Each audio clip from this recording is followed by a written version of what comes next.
안녕하십니까 여러분. 오늘 이 시간 한국에 대해서 알아보겠습니다. 오늘 이 시간의 핵심은 그거죠. 아무리 강한 나라도 약할 때가 있다. 즉 명청 교체기와 일본의 정부시는 일본과 중국이 가장 약할 때였습니다. 오늘 이 얘기를 한 이유가 뭐냐면 어떤 멍청한 사람이 한국 역사를 연구하고서 우리나라 노비를 보고 이런 멍청한 소리를 했다는 거예요.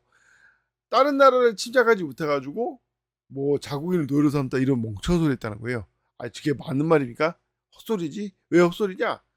주변에 뭐 중국과 일본 같이 강한 나라에서 공격 못했다는 이런 멍청한 소리 하는 건데, 아니 이 역사를 보십시오. 중국은 명정 교체가 있었고 이 뭐 일본은 정시대가 있었단 말이에요.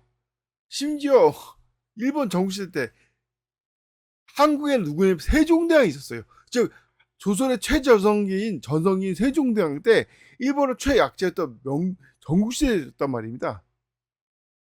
그때는 말이죠. 이 조선에서 한 100명만 보내면 다 쓸어갈 수 있는 거예요. 어떻게 쓸어옵니까? 아, 두 놈들이 맨날 싸우지 않습니까? 그때 이제 조선군이 딱 개입을 해가지고 이 딱 두 놈한테 돈 많이 주는 놈한테 붙는 거예요. 그러면 이제 이 키도 크고 이제 무기도 잘 다루는 조선군들이 100명 했어도 이제 전세가 확 바뀌는 거 아니까? 그럼 이제 진쪽 포를 져가지고 노예로 팔아먹은 거예요. 그러니까 100명 했으면 이 동인도 회사가 인도를 지배한 것처럼 100명 했으면 이 영국 완전히 일본 전체를 완전히 다 점령할 수 있는 겁니다. 근데 그런 걸 안 한 거 왜? 조선은 위대한 나라, 훌륭한 나라니까 그런 걸 안 한 거예요. 이 명나라가 건국된 당시에 이 조선을 의심해가지고 뭐 이 원나라처럼 명나라도 원나라처럼 이런 공물 내놔라 뭐 공료 내놔라 이러다가 갑자기 명나라하고 조선의 관계가 좋아진 겁니다. 언제 좋아졌는지 아십니까? 간단하죠. 그 토목의 변이라고 이 중국의 3대 변이 있어요. 이 토목의 변이 왜 토목의 변이라고 하냐면 당시 이제 원나라의 후예였던 오고타이 한국이 뭐다 명나라랑 싸운 거예요. 그래서 이제 그때 당시 명나라가 문제가 뭐냐면 이 간신배인 한관이 간신배라서 황제를 데리고 친정을 하겠다고 50만 대군을 데려갔다가 이 여러 가지 삽질한 말에 대패를 한 거예요. 뭐 내용은 이제 있지만 그래가지고 그 덕분에 황제가 사로잡혔는데 내친구의 오고타이 한국이 이 뭐냐 북경까지 쳐들어온 거예요. 근데 북경 당시에 이제 큰맘 먹고 다른 황제를 세운 거예요, 그냥. 그래가지고 이제 그 황제를 중심해서 북경을 경비해서 이제 물리친 겁니다. 그 이후에 결국 사로잡힌 황제가 다시 이제 황제에 오르긴 하지만 그 이제 뭐 그 직후에 이제 황제인 사람을 막 하여튼 막 내부에 그냥 암투가 심해요. 어쨌든 간에 다시 황제에 오르면서 바로 이 명나라가 엄청 약해진 상황에서 절호의 기회 아닙니까? 그런데도 조선이 가만히 있는 거예요. 그렇게 강력하다는 조선이 그걸 생각한 거예요. 아, 조선을 믿을 수 있구나. 위기 때 이 공격을 안 하는 그냥 훌륭한 나라구나. 그걸 알아가지고 그 다음부터 조선이 사실상 관계가 좋아진 겁니다. 물론 이제 그 뭐 역사를 따지면 뭐 다른 게 있겠지만 결정적인 계기는 그거예요. 또 청나라도 왜 조선이랑 사이가 좋았겠습니까?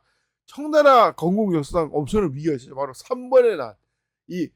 이 청나라 건국될 당시에 이 명나라 장소 사내관을 지키던 오삼계를 포섭했는데 오삼계가 통치하던 지역을 포함해서 3번의 난이 강인일 때 반란을 일으킨 거예요. 바로 청나라의 굉장히 위기였죠. 심지어 이제 조선이 이 청나라에 뒤통수 칠 수 있는 그런 상황이었는데 그때 조선이 가만히 있는 거예요. 그때 이후로 청나라와 조선의 관계가 좋아진 거예요. 즉 조선은 위기를 이용하지 않는 훌륭한 나라구나. 이걸 알게 된 거죠. 일본이랑 우리나라가 사이가 좋아진 계기가 뭡니까? 첫째가 바로 임진왜란이라는 엄청난 사건을 겪었지만 보복을 안 한 거예요. 또한 일제시대라는 엄청난 사건을 겪었지만 우리가 보복을 안 한 거예요. 그래서 우리가 왜 한류가 일본에 막 확산돼 버렸냐? 아니 대표적인 사람이 뭐냐면 일본에는 그렇게 혐한 서적이 많은 거예요. 완전히 혐한 서적 코너가 있는 겁니다. 일본 서점에. 그래서 어떤 학자가 그럼 한국에 어떤 혐의 서적이 있나 뭐 맨날 혐의 공격한다고 떠들어야 되는데 그런 혐의 서적이 한국에도 인기가 있나 보러 왔는데 아무리 찾아도 혐의 서적이 없는 거예요. 혐의 서적 코너도 없고 혐의 서적 그런 책도 없고 그러면서 깨달은 거예요. 아 혐오하는 건 쪽발이밖에 없구나. 실제로 아니 어떤 사람들이 이제 막 반한 감정, 혐일 감정이 왜 중국하고 일본에 사라지냐? 이 중국 사람들이 이제 막 하도 떠들어가지고 뭐 한국은 뭐 중국 싫어한다, 뭐 한국 일본 싫어한다 얘기했는데 관객들이 한국만 갔다 오면 변화되는 거예요. 왜냐? 한국 갔더니 그렇게 사람들이 친절하고 중국 사람들도 친절하고 막 애기들 있어도 애기 귀엽다고 막 예뻐하고 막 그런 거 보면서 아, 심지어는 황당하게 한국에서 쓰레기 함부로 버리고 시끄럽게 떠들고 막 들어온 거는 중국 사람밖에 없다. 중국 관광밖에 없다. 어떤 중국 사람들이 이 한국에 공항에 갔는데 새치기 하는 건 중국 사람밖에 없다고. 거기 가면 인도 사람, 뭐 아프리카 사람 다 있는데 꼭 새치기는 중국 사람밖에 안 한다고. 실제로 이 우리나라 지하철 가도 시끄럽게 떠든 건 중국 사람밖에 없어요. 어떻게 중국 사람인지 아십니까? 중국어로 시끄럽게 떠드니까 샬라살라 하면서 일본 사람도 뭐 한국 갔더니 왜 일본 사람들이 한류가 일본에 많이 전파되냐? 한국에 간 수많은 사람들이 가면 너무 한국 사람이 친절하다는 거예요. 그러면서 이 한국에서 뭐 한국 뭐 반민국 받는다는 다 헛소리라고. 아니 무슨 반민국 받았습니까? 올바른 역사를 가르치는 거지. 아니 미국도 뭐야 일본에다가 원자폭 떠들인 거 얘기하는데 그게 반민국입니까? 또 일본 또 쪽파이들은 끌었는데 찌소리도 못하는 거예요. 원자폭 떨어졌는데 심지어는 뭐였더라 원자폭탄 떨어뜨린 사람 이 일본 TV에서 원자폭탄 떨어뜨린 사람 보고 원자폭탄 피해자가 와서 막 뭐라 그러니까 아니 당연히 전쟁 중이라 떨어뜨린 거 당연하다고. 아니 그게 그 미국 사람이 이 혐의 교육 받아가지고 그렇게 된 거예요? 그게 사실이지? 이 세세 당시에 일본 놈들이 나쁘지 않은 건 맞지? 그러니까 자기가 세뇌된데 세뇌된 사람 입장에서는 상대방이 세뇌했다고 멍청한 소리 하는 거예요.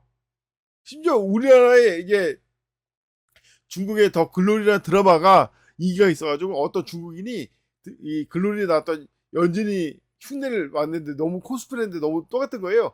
그래서 한국에도 약했는데 훌륭하다고 막 같이 사진 찍자고 막 해가지고 놀랬다는 거예요. 이 중국에 있을 때는 뭐 한국 사람들이 뭐 중국 싫어한다고 들었는데 이 한국에 와보니까 너무 인기가 좋고 너무 좋다고 해가지고 놀랬다 이겁니다. 막 한국 가면 이제 말라고 주변에서 막 충고 들었는데 막상 와서 보니까 닿았다 이거죠.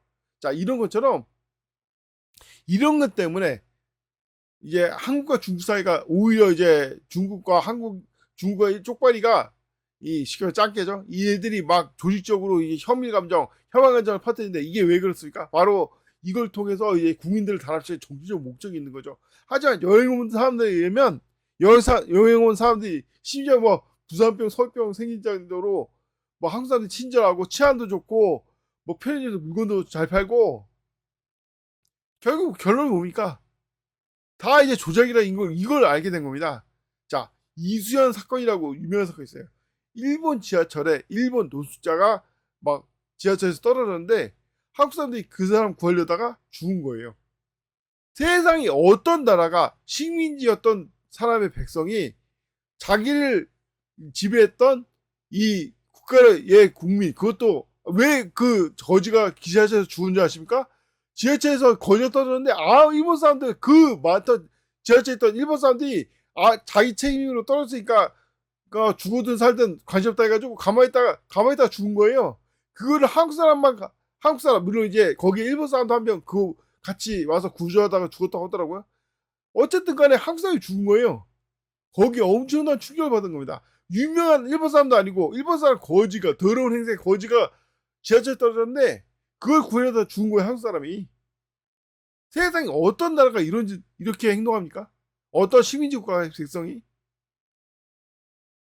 이미 그때 쪽발이 진 거예요. 나중에 영화를 만들었는데 거기에 일본 천황이 와서 이수연 역을 했던 사람한테 막 맞았다고 하더라고요. 이게 뭐겠어요? 왜 천황이 왔을까요? 천황이 안 오면 그걸 감당이 안 되는 거예요. 일본 소설의 빈점이란 소설인데 거기 핵심이 겁니다. 성경에 나온 대로 죄 없는 사람이 먼저 그 여자한테 돌을 던져라. 왜 빈점이란 소설에 기독교가 나왔을까요? 간단합니다. 기독교만이 빈점에 나온 그 내용을 감당할 수 있는 겁니다. 빈점의 내용이 뭐냐면 강도한테 자기 자식이 죽어가지고 그 자식을 대신하려고 입양을 알고 보니까 그 자식이 이 강도의 자식이었던 거예요. 이 화해시키려고 했는지 모르겠지만 그래서 몰래 그 계속 괴롭힌다는 내용인데 그걸 나중에 이제 뉘우친다는 내용입니다. 근데 왜 거기 기독교가 나왔냐? 물론 이 작가가 기독교였지만 결국 뭡니까? 기독교 아니면 이걸 감당을 못하는 거야. 아니 세상 어떤 신이 이런 문제에 해답을 내놓을 수 있습니까? 오직 예수 그리스도의 사랑만이 이 문제의 해답이 되는 거예요. 그런 것처럼 이 왜 자국을 노려 담았다는 게 왜 헛소리냐? 아무리 강한 나라라도 약해질 때가 있어요. 그때 공격하면 박살나는 겁니다. 실제로 지금 대영 제국도 미 제국도 지금 약할 때 공격하니까 박살나는 거 아니까 약할 때 어떤 몸부림치는데 더 빨리 망하고 있는 거 아니에요. 그런데 그걸 모르는 멍청한 사람이니까 이상한 역사 해석을 내는 거예요. 이름 내 많은 사람이 속아 넘어가는 거고. 역사는 말이죠. 이 뭐야 책에서 본 것처럼 그런 게 아니다. 우리나라 심지어는 천일전쟁 때 자기가 태어났으면은 뭐 날렸다는 그런 멍청한 사람이 있다는 거예요. 전쟁이 어떤 건지도 모르는. 전쟁은 절박하기 때문에 그 수를 내는 게 전쟁인데 왜 목소리 달리는 거니까 전쟁에서 패하면은 죽음보다 더 고통이 있다는 걸 알기 때문에 전쟁하는 건데 그런 상황에서도 전쟁을 잘 모르는 사람들이 아는 척을 하는 겁니다. 그러니까 우리나라에 쪽발이 합체도 그렇게 많은 거죠. 전쟁이 어떤 건지 모르니까. 그래서 미제합체, 쪽발이 합체 하는 놈들이 많은데 현실은 다른 겁니다. 현실은 냉혹한 거예요.